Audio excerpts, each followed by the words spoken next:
ఎన్నికల సమయంలో అన్ని పార్టీలు మేనిఫెస్టోని ప్రకటిస్తున్నాయి కానీ గెలిచిన పార్టీ తమ మేనిఫెస్టోను అమలు చేయడం లేదని జై Bharat national party president JD Lakshminarayana అన్నారు.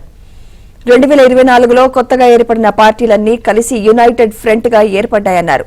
రాబోయే ఎన్నికల్లో తమ పార్టీని బలోపేతం చేయబోతున్నామని తెలిపారు. దానికి సంబంధించిన ప్రణాళిక సిద్ధం చేసుకున్నామన్నారు.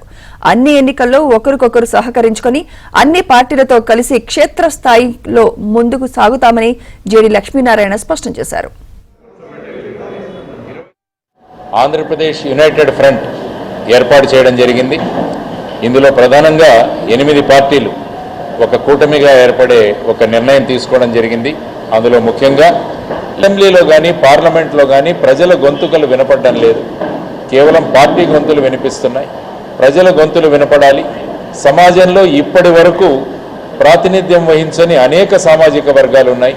వారందరినీ కూడా ఒక తాటి మీదకి తీసుకొచ్చి అసెంబ్లీ కూడా సమాజంలాగా కనిపించాలన్న ఉద్దేశంతో ఏపీ యునైటెడ్ ఫ్రంట్ అన్నది ఒక పొలిటికల్ ఫ్రంట్ ఏర్పాటు చేయడం జరిగింది.